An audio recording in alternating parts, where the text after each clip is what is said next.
पढ़ते हुए उन्होंने कहा था कि मेरे वालिद फरीदाबाद के मशहूर डाकू थे। बाकी का कलाम उनसे सुनिएगा, लेकिन मैं एक दो शेर सुनाता हूँ कि मेरे वालिद फरीदाबाद के मशहूर डाकू थे, खुदा बख्शे उन्हें अपने जमाने के हलाकू थे।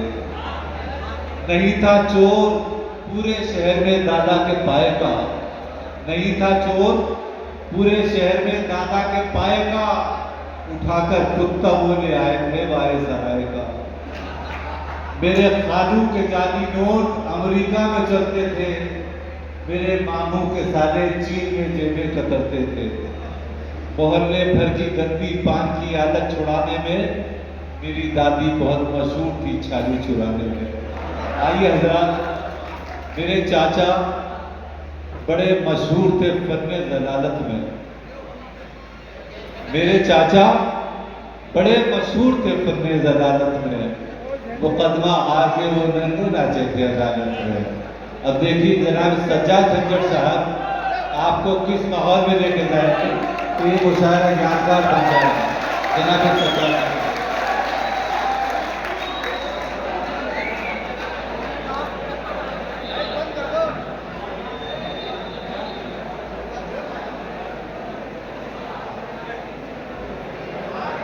मुशायरे पढ़ने आज आपके मुबारक हैं।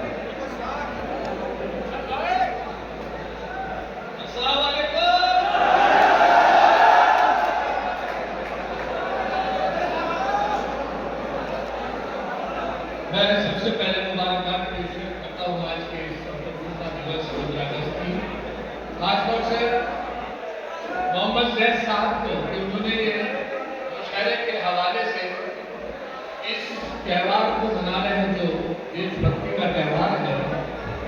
और पता चलना चाहिए सबको, उन लोगों को जो 15 अगस्त 26 जनवरी को भूल चुके हैं, इस मुशायरे के हवाले से हम लोग थोड़ा सा, क्योंकि हम खासतौर से हमारे माशरे में बहुत कम जानते हैं कि क्योंकि अभी मेरे दोस्त मुझसे पूछने लगा कि सज्जाद भाई 15 अगस्त की नमाज किस टाइम है,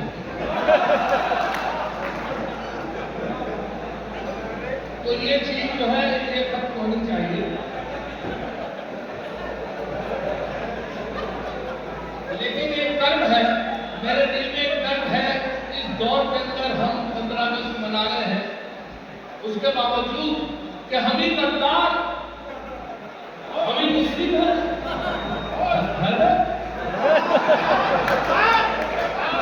हम ही गद्दार, हम ही मुस्लिम है, हर तरफ से हम ही पर पाबंदी, थोक में हम ही उनके दंगों में, और हमारी हो गई नशबंदी। हम ही गद्दार, हम ही मुस्लिम है, हर तरफ से हम ही पर पाबंदी, थोक में हम ही उनके दंगों में,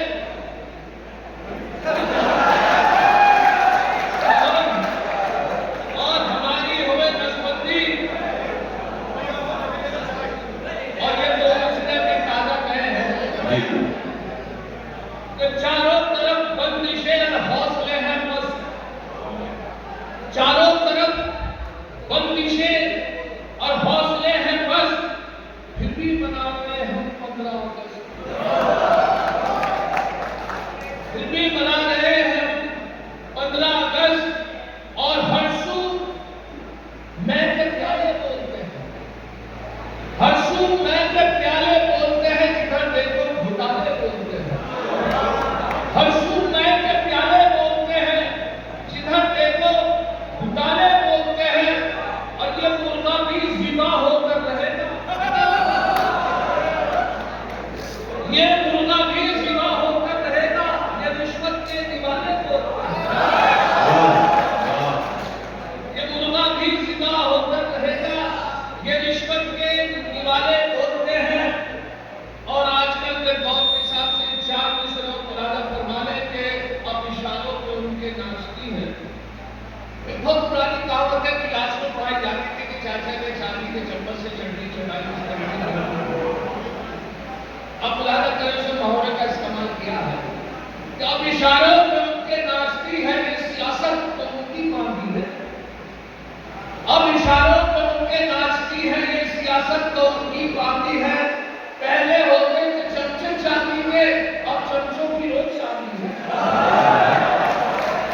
दिल का इस्तेमाल होगा। अब इशारों पे उनकी बातचीत है, ये सियासत तो उनकी बाकी है। पहले होते थे चमचे चाबी के और अब चमचों की रोज चाहती है इत्तेफाक, क्योंकि मेरे बंधु, मेरे दोस्त, मेरे भाई, हमारे पाकिब भाई पाकिब रजीब साहब के हुआ हूँ। और मैं एक बात और अर्ज कर दूँ कि यहाँ पर सबसे खूबसूरत बात यह है कि मुझे मालूम नहीं था कि मेरे उस्ताद मोहतरम मोहतरम मंगौरी साहब मौजूद होंगे। उनकी मौजूदगी में आजकल बहुत कम मुझे पढ़ने मेरे साथ में, तो आज उनकी मौजूदगी में लेकिन सज्जाद भाई ने करना बोला है कि आप लोग इस्तेमाल कीजिए। उस्ताद मोहतरम अख्तर साहब का एक खासतौर से तारीफ बनाई क्योंकि ये वो इंटरनेशनल आलमी शोयात का हमारे उस्ताद मोहतरम है जिनकी मौजूदगी में आपको जी। वो एक साथ मैं जिस गाड़ी ट्रेन से आ रहा था तो ऊपर की सीट थी मेरे पास, नीचे एक लड़का लड़की बैठे हुए थे, दोनों आपस में गुफ्तगू कर रहे थे। मेरी आंख खुली तो मैंने नीचे झांक के देखा तो लड़की लड़के से पूछ रही थी कि अगर मौका लग गया तो तुम मेरे साथ शादी कर दोगे? अच्छा, मैंने भी तो बच्चों से सुना, मैंने तो देखने जाने वाला देखा। लड़की पूछ रही थी लड़के से कि अगर मौका लग गया तो आप मेरे साथ शादी कर दोगे? तो लड़का बोला अगर मौका लग गया तो मेरी शादी की क्या जरूरत है?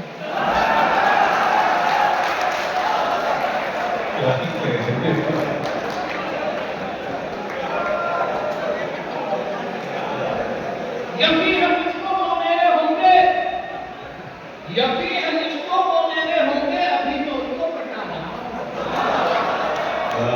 यकीन है मुझको वो मेरे होंगे, अभी मैं उनको पटा रहा हूँ। अभी तो खेची है कुछ लकीरें, अभी तो खाता बना रहा हूँ। अभी तो खेची है कुछ लकीरें, अभी तो खाता बना रहा हूँ। और कटी पटक की तरह एक दिन खुद गिरे थे वो छत में मेरी, नहीं किसी में है काट जिसकी मैं ऐसा बांधा बना रहा हूँ। नहीं किसी में है काट जिसकी मैं ऐसा मांझा बना रहा हूँ। और ये भी देखे कि भी बाजार से मेरे बहुत अच्छे दोस्त हैं जो भी पानी को उठा रहे देवबंद से मौलवी की डिग्री लेकर, तो मेरे दिमाग में बहुत दिनों से मसला था मौलवी की डिग्री ले, मुफ्ती की डिग्री लेके आया है। तो मैंने कहा मुफ्ती साहब एक बहुत दिनों से मसला था दिमाग में, पहले पूछो। मैंने उनसे पूछा अगर आपकी पूरी वजू से हो बाजार से गुजरना हो वजू से हो और किसी गैर महरम को किसी गैर औरत के हाथ लग जाए तो क्या वजू टूट जाएगी? वो बोले वजू हाथ पैर टूट जाएगा।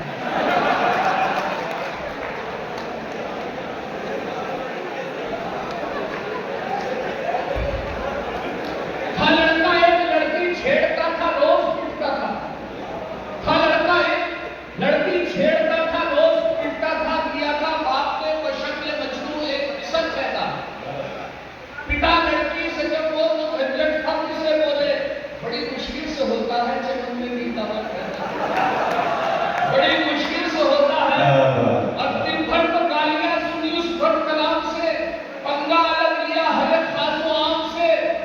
और बरकतें होती रही क्या मजनू की जिस जगह गुजरे हैं आज इश्क में हम उस मुकाम से। होती रही बरकतें मजनू की जिस जगह गुजरे हैं आज इश्क में हम उस मुकाम से। ऐसा बड़े लालची किस्म के थे, अपने लड़के को ले जा रहे थे रिश्ते के लिए और समझाते जाते थे, बड़े लालची थे, उनकी शादी नहीं होने दे रहे थे लड़के, लालची थे। तो उसे समझाते जाते थे बेटे देखो मैं तुम्हें रिश्ते के लिए जा रहा हूँ, अगर वो साइकिल दे तो मोटरसाइकिल मांगना, और मोटरसाइकिल दे तो कार मांगना, कार दे तो एसी मांगना, एसी दे तो फ्लैट मांगना, फ्लैट दे तो प्लाट मांगना। लड़का बोला कि तो अपनी लड़की से तो की मांगू।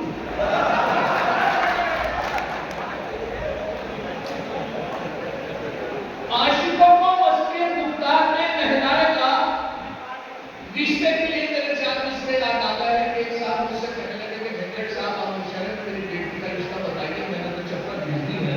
मैंने कहा अभी आपने इंटरनेट ईमेल का जमाना, अभी चप्पल भेजिए, अभी इंटरनेट ईमेल से बड़े रिश्ते और सगाई होती है, आप उसका लेते तो वहां से चार मिसरे बात मोबाइल के जरिए से कि आशिकों को मस्ती गुफ्तार में नहलाएगा। मोबाइल आशिकों को मस्ती गुफ्तार में नहलाएगा। क्या खबर थी इश्क कितना मॉडर्न हो जाएगा। हर रिश्ता मुफ्तर में कोई परेशानी नहीं, उसको मोबाइल दिला दो रिश्ता पूरा हो जाएगा।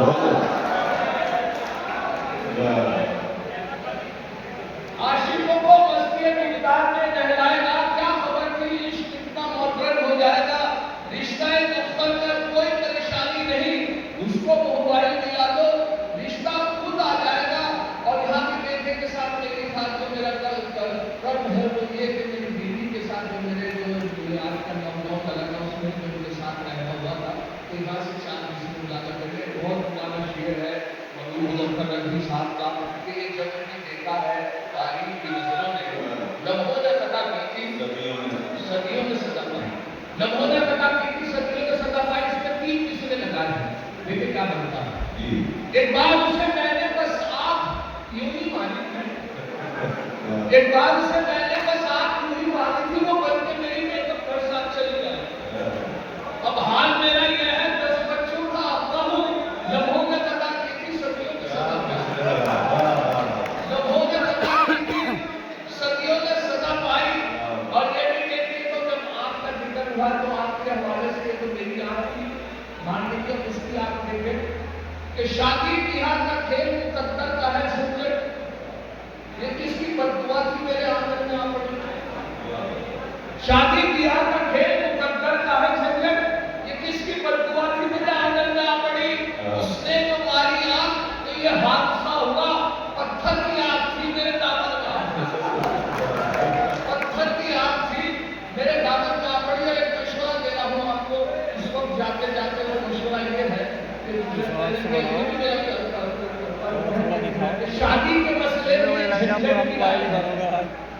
शादी के मसले में झंझट की राय है, लड़की को हो 256 शादी के मसले में झंझट की राय है, लड़की को हो मगर नए गौर की ना हो। एक और बात का भी जरा रखना ये ख्याल, वो किसी भी गांव की पिछड़ों की ना।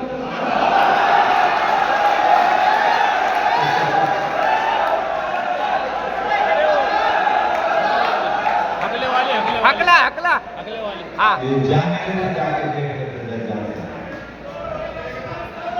अच्छा एक बात और बता दूं, जब ये बकरीद का मौका था, बकरीद के मौके पे जब गोश्त बहुत ज्यादा हो जाता है तो उसमें आदमी ये सोचता है कि यार सेल क्या करता है, गोश्त को रोटी से खाने तो खत्म नहीं होता, तो वो कबाब, शामी टिक्की, सीख के कबाब, उस तरीके से वो खाया जाता है। मैंने भी ये किया कि शामी टिक्की बनवाई और उससे लेके शरीर मेरे घर के पास में है, सोचा कि वहां से हटके खाने 2-3 दोस्त मिलके हम लोग कबाब अरे कोल्ड ड्रिंक की बोतल लेकर वहां पर पहुंच गए। इत्तेफाक देखे कि थैले में से जैसे हमने कबाब निकाले तो कैसे हाथ डाला था, कोल्ड ड्रिंक की बोतल भूल गए या नहीं निकली या रखी नहीं गई थी, कोल्ड ड्रिंक की बोतल ले थी। तो हमने कहा कि यार एक हमारे छोटा दोस्त था आपके कचरा करियर पास में है, अभी ज्यादा दूर नहीं आया, जब बोतल ले आओगे। उसे खाने का बहुत शौक था और नीयत भी खराब थी।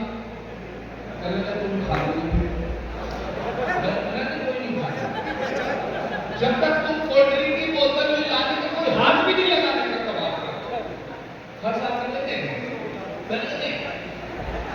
फैसला वो हमारे कौम की सलाह करने पे चला गया।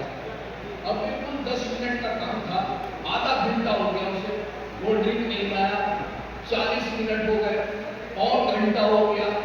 अब हम कबाब लिए बैठे, 1 घंटा जब हो गया तो हमने सोचा शायद वो घर चला गया, तो हम पकड़ा गया घर वालों के हवाले से। मैंने कबाब उठाया, उठा के जैसे मुंह तक लेके गया तो पेड़ के पीछे से निकला। कैसे करोगे तो बचा नहीं।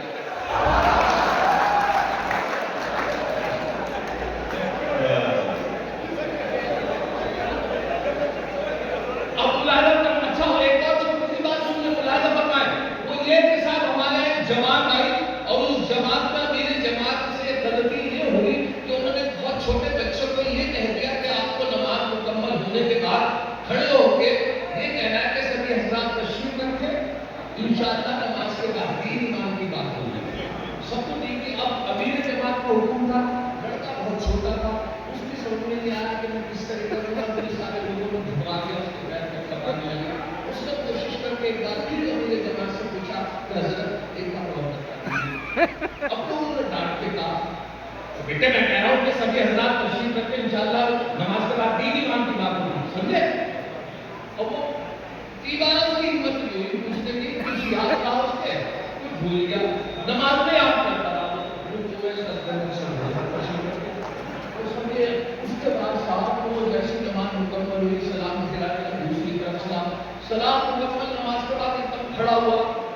बच्चा।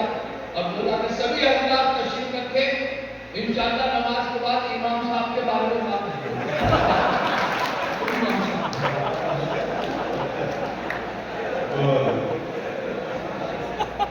अब खुलासा करे कि दाढ़ी अगर नहीं है, दाढ़ी अगर नहीं है मुसलमान तो है वो, दाढ़ी अगर नहीं है मुसलमान तो है वो, तबलीग के जलसों में भी जाता जरूर है, पढ़ता नहीं नमाज कभी वो तो क्या हुआ, लेकिन जुमे के रोज नहाता जरूर है, लेकिन जुमे के रोज नहाता जरूर। अच्छा, एक मोहतरमा थी बकरीद में, मैंने एक कपड़ा खरीदने के लिए मुझे बाजार था, तो मोहतरमा कपड़े वाले की दुकान में बैठी थी सामने, और वो अच्छा कपड़ा पैसे वाली लेडी थी, कोई किसी को भी कपड़ा देखने दे रहे हैं, उनके सामने खान खोल के डालना कपड़े वाले थे, और उनका कहना ये था कि सबसे अच्छा कपड़ा महल्ले में किसी के पास ना हो वो सूट के पाओ।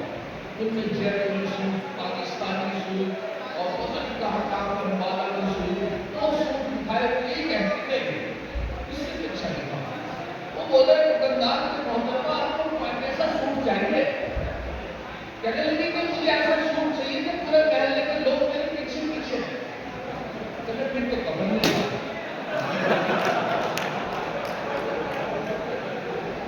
अब बुलाना करे हमने समझा के काम करें और मेरे काफी में बहुत शुक्रिया अदा करता हूँ। काजी भाई बैठे हैं, असल भाई ने बड़ी मोहब्बत से दिली की, बिल्कुल मुझसे बड़ा मुनासिब हुआ, और साथ में मैं काफी भाई का बहुत शुक्रिया अदा करता हूँ।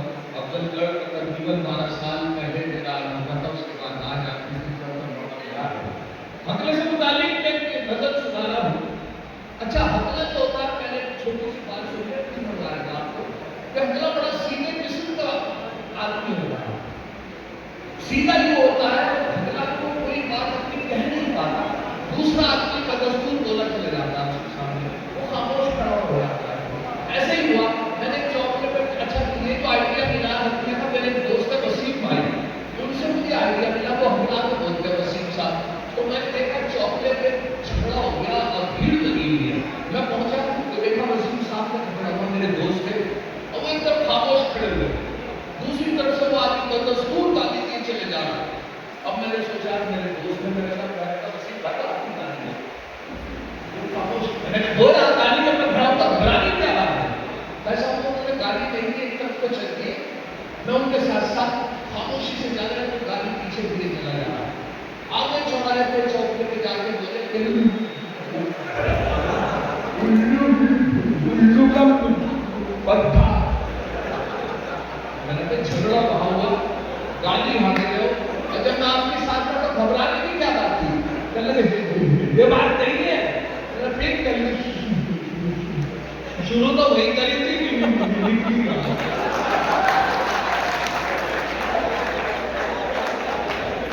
अब वो नजर सुना रहा हूं, उन्होंने वसीम भाई ने इश्क किया, जब इश्क किया तो वो एक तरफा इश्क, उधर से कौन इश्क होना, लड़की से इश्क, अपने से कौन इश्क करना, एक तरफा जाओ भाई साहब जाओ, अरे तुम तो पील हो गए, तो इश्क का इजहार करके उसके घर चले गए,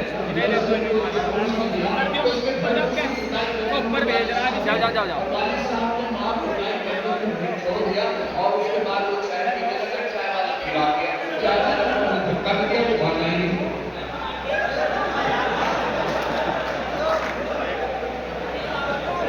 अच्छा था, तो वो हुआ इनके साथ, मैं तो थे उधर जो था, मैंने पूछा भाई वसीम भाई इश्क कैसा चल रहा है, तो उन्होंने यहाँ से मतलब बताना पड़ा, तो उन्होंने कैसे मैंने पूछा इसके से कहते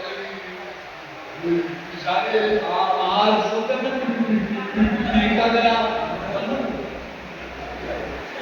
सारे आज सुनने में पीटा गया अलग, बालों का मेरे सर से समाया हुआ अलग। अब मत पूछिए कि कैसी कयामत गुजर गई, मत पूछिए कि कैसी कयामत गुजर गई भाई, जब उसका मुझको पकड़ ले गया अलग। अच्छा, एक शेर और बताता आपकी को बनवा लीजिए, क्योंकि शायद की हकीकत है, शेर में दो दो दो पार्ट के बीच में ऐसा फंसा के बस दो पार्ट के बीच में ऐसा फंसा के बस बीवी अलग है बीच के दूंगा